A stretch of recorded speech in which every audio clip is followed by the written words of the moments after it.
La Nouvelle-Calédonie, c'est un pays minier, soucieux de son environnement. Parmi les principes encadrant l'exploitation de ses ressources, la Nouvelle-Calédonie s'est dotée de codes environnementaux. Et pour accompagner l'application de ce cadre réglementaire, le CNRT a souhaité financer un programme de recherche de 36 mois visant à mettre à jour les connaissances des espèces végétales rares et menacées et de proposer, in fine, une liste de taxons prioritaires sur chaque massif minier.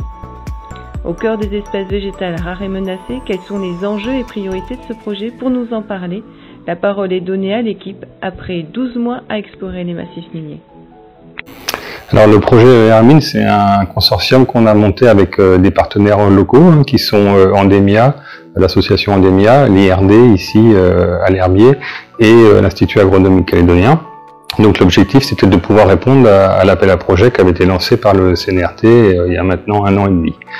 Donc les grands objectifs, c'est de pouvoir prioriser, classer les espèces qui sont présentes sur les sites miniers en fonction de leur degré de rareté et de menace, afin d'améliorer les mesures réglementaires, notamment dans les codes de l'environnement, et les mesures compensatoires qui sont associées à ces espèces rares et menacées.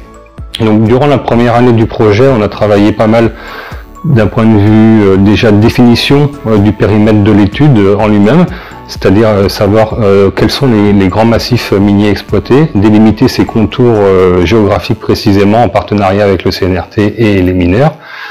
Ensuite, on a fait un gros travail en termes de base de données, essayer d'identifier tous les spécimens d'herbiers dont on a des occurrences connues sur ces sites miniers, pour pouvoir extraire les espèces qui sont potentiellement menacées.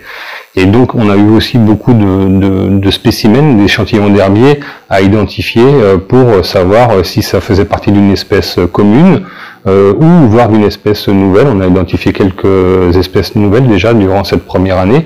Et aussi il y a tout un tas de noms qui existent dans la littérature et dont on n'est pas bien sûr si ça correspond à des entités biologiques, des espèces, et donc il nous faut évaluer ces noms, savoir si ça correspond réellement sur le terrain à quelque chose.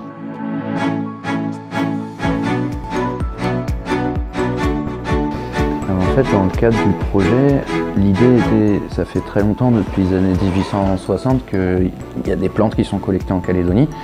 Nous, ce qui nous intéressait, c'était de récupérer les données disponibles sur ce qu'on appelle les massifs miniers. Une définition qu'on a pris d'un massif minier, c'est un ensemble de concessions minières contiguës, parmi lesquelles il y en a au moins une qui est exploitée. Donc ça nous a donné cette espèce d'enveloppe de massif pour pouvoir collecter toutes les données possibles qui ont été acquises au cours des dizaines et des centaines d'années précédentes. Et ça nous a permis aujourd'hui de dresser un peu un état des lieux des connaissances qu'on a par zone, qui nous donne en fait les zones qui sont déjà prospectées, pour lesquelles on a beaucoup de connaissances et sur lesquelles on peut se baser pour établir des listes propres, et les zones pour lesquelles il nous faudrait plus de connaissances pour réussir à établir ces listes. Et donc ça nous a permis ensuite de prioriser en fait par zone les endroits où il faudrait qu'on aille faire plus de terrain pour acquérir plus de données. Et notamment la mission qu'on a faite sur le Taom, c'était une de ces zones-là qui sont en manque de connaissances. Et donc ce sera la suite du projet maintenant, dans les 2 années qui viennent, de réussir à faire ces missions-là pour vraiment consolider notre jeu de données.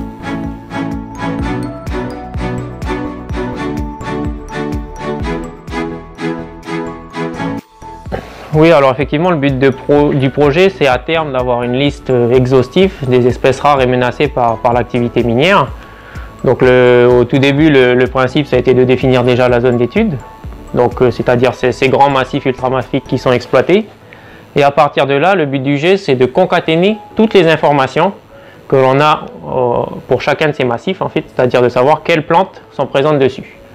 Donc ça, on n'a pas besoin de refaire le terrain parce qu'il y a énormément de données déjà qui existent, notamment via les herbiers.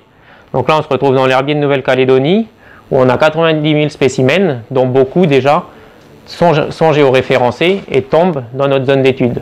Donc la première phase du projet, c'est de récupérer toutes ces données. Donc il y a l'herbier de Nouméa, il y a l'herbier de Paris, mais il y a aussi tous les autres herbiers qui contiennent des plantes de Nouvelle-Calédonie. Et on a accès en fait à toutes ces données via des portails en ligne, notamment grâce au GBIF. Et donc là, ça c'est une étape qu'on a finie. Et on a pu concaténer sur notre zone d'étude, donc sur ces 7 grands massifs miniers, on a déjà plus de 56 000 spécimens. Et en fait, les spécimens herbiers, c'est vraiment une information qui est particulièrement importante pour nous dans le cadre du projet parce que c'est une information qui est vérifiable. C'est-à-dire qu'avec cette planche herbier, on peut vérifier en fait la détermination, on peut vérifier que ça a bien été collecté sur la zone en question et c'est vraiment du coup une information qui est fiable et vérifiable. Et à côté de ça, il y a plein d'autres informations qui vont plutôt être relatives en fait, par exemple aux études d'impact ou aux inventaires que font les miniers, où là c'est simplement une personne qui nous a dit avoir vu une espèce à un endroit donné. Et donc ça c'est une information qui est un peu moins intéressante, un peu moins fiable, parce qu'on n'a pas le spécimen herbier qui atteste la présence de l'espèce à un endroit donné, à un moment donné. Donc c'est vraiment ça la force des herbiers.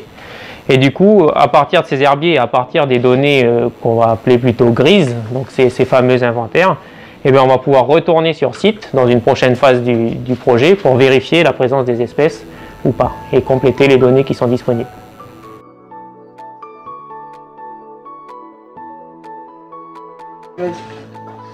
Voilà, donc la difficulté de ce travail et surtout ce qui prend énormément de temps, ce qui nous a pris beaucoup de temps dans cette première année de recherche, c'est une fois qu'on a moissonné toutes ces bases de données, donc les bases de données des herbiers, eh bien, il faut récupérer chaque information parce que dans ces bases de données, il n'y a pas toujours les points GPS parce qu'avant simplement il n'y avait pas de GPS et souvent c'est simplement un nom de localité. Et ces noms de localité, il faut savoir à quoi ça correspond aujourd'hui parce que la toponymie elle a changé au cours du temps, il y a différentes orthographes possibles. Donc c'est-à-dire que chaque localité qu'on va trouver et qui va potentiellement tomber dans notre zone d'étude, eh bien, il va falloir la replacer géographiquement.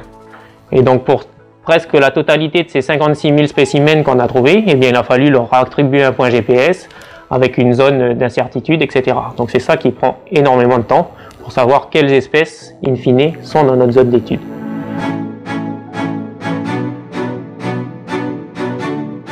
Alors Endemia fait partie du projet Hermine aux côtés de l'IAC et de l'IRD pour le savoir-faire sur la liste rouge de la flore de Nouvelle-Calédonie. Donc c'est un projet qui est en cours depuis environ 5 ans et qui a pour objectif d'évaluer le risque d'extinction des plantes du territoire. Donc là, une fois que les espèces les plus rares des massifs miniers de Nouvelle-Calédonie seront identifiées et que les données auront été rassemblées, l'équipe Endemia va intervenir pour rassembler, enfin compiler cette base de données et organiser des ateliers avec les experts botanistes du territoire. Et tous ensemble, on va évaluer le degré de menace qui pèse sur chacune de ces espèces. Donc une par une, on va passer ces espèces en revue. Et au final, ces résultats-là, ils permettront de dégager des priorités en termes de conservation, donc en intégrant des espèces au code de l'environnement des provinces, et en indiquant aussi aux compagnies minières quelles sont les espèces les plus menacées et quelles sont les plus importantes à conserver sur les massifs miniers du territoire.